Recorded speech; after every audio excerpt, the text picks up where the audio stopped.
from the News Channel 5 network. This is Inside Politics. Hello, everyone. I'm News Channel 5's political analyst, Pat Nolan. Welcome to Inside Politics. Just under 4 weeks before the midterm elections on November the 8th, the struggle between Republicans and Democrats over who will control both houses of Congress remains at a fever pitch.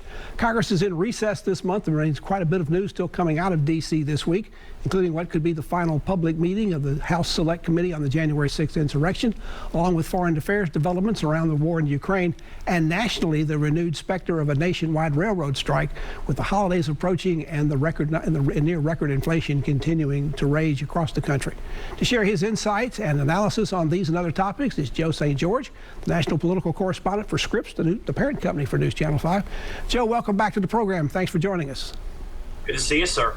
The big news this week obviously came Thursday afternoon when the House Select Committee on January 6th voted unanimously to subpoena former President Donald Trump. In his many legal entanglements over the years, he's been known how to use the judicial system to legally delay and sort of draw things out. Do you think there's any chance in the world he's going to testify? Yes, I do think there's a chance. And anyone who's ever covered Donald Trump or interviewed him, I've interviewed him, I've covered him.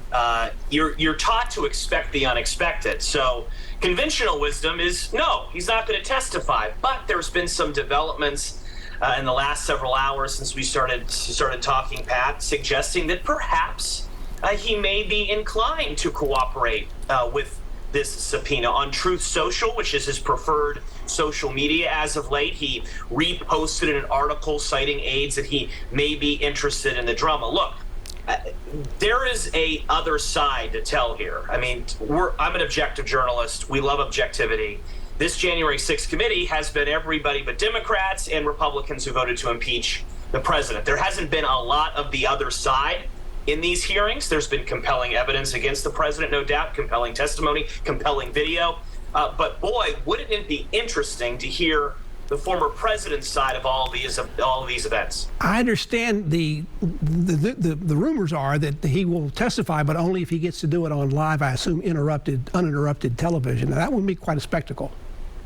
And you have to wonder if the committee would even entertain that idea, or perhaps they would want him to testify on a Tuesday or a Wednesday, record it and play it back at a future hearings. I don't know. It's a lot of speculation at this point. The former president will have several weeks to make his decision on how much he wants to cooperate. Remember, his close aides have not cooperated. Steve Bannon, others, they've risked charges and faced charges from the Department of Justice as a result of not cooperating with Congress. Now, one consistent thing about this select committee is that every time they've had one of these meetings publicly, they've presented information that has been very new and compelling almost every time they came on the air. In this particular case, trying to prove that the president was the ringleader behind everything that went on January 6th up at the Capitol. Did you find these hearings to be quite compelling? Well, no question. And a major reason for that, Pat, and I don't think a lot of viewers know, is that the committee didn't just rely on a 24-year-old press secretary to compel this video and essentially produce these hearings.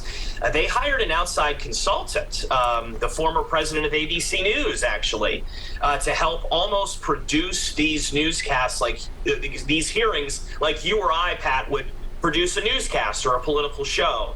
And I think as a result, these hearings have been must-see television for anyone interested in history, the state of our country. Now, that being said, we know what the numbers show. We know that there are a number of conservatives who've tuned these hearings out. They tuned them out a long time ago. They didn't watch this last hearing, and they have no plans on hearing a recap of what happened. But from an objective standpoint, which is what we try to do, Pat, this is about understanding the state of our country, the state of democracy, and what really happened on that fateful day in January 2021. What will be the legacy of this select committee? It does appear that both houses of Congress are going to pass some legislation that will further clarify the roles, the powers, and the procedures of Congress in certifying an election. But what else will we see perhaps out of the committee's final report?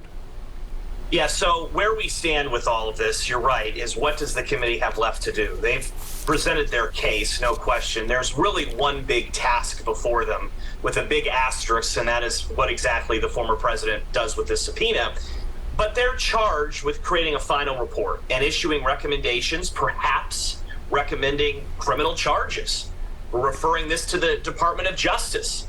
this committee, for folks at home, you need to remember this committee can't charge anybody. That is still all falling on the Office of the Attorney General Merrick Garland.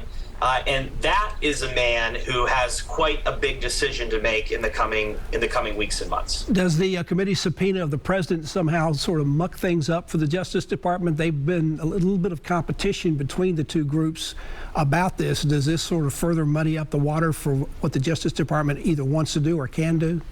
Yeah, and I think people need to realize this. This isn't like the January 6th committee and the Department of Justice are working together and are in cahoots and are subpoenaing things at the same time. You framed that correctly, Pat. I mean, they are very much doing competing investigations. The Department of Justice is approaching this the way they would approach any type of criminal investigation. There certainly is a less politics involved, if you can believe it. I know a lot of people say, how can you keep the politics out of this?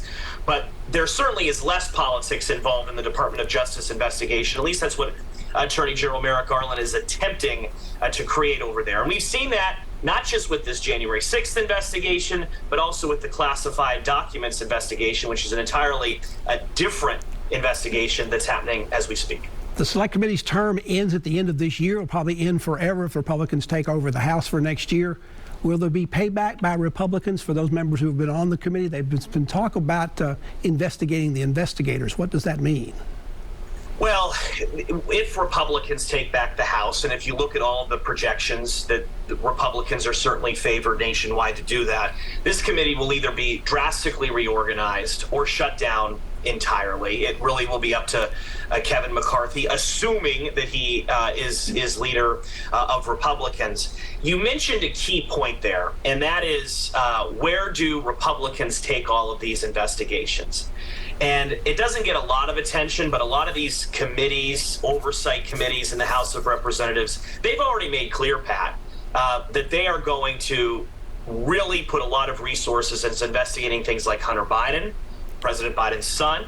What business dealings has he had, as well as social media giants, perhaps like Meta, Facebook, etc. So there will continue to be investigations come January. It'll just look a lot different if Republicans are in charge. Joe St. George is the national political correspondent for Scripps, the parent company for News Channel 5. About to continue our conversation with Joe after you watch these messages.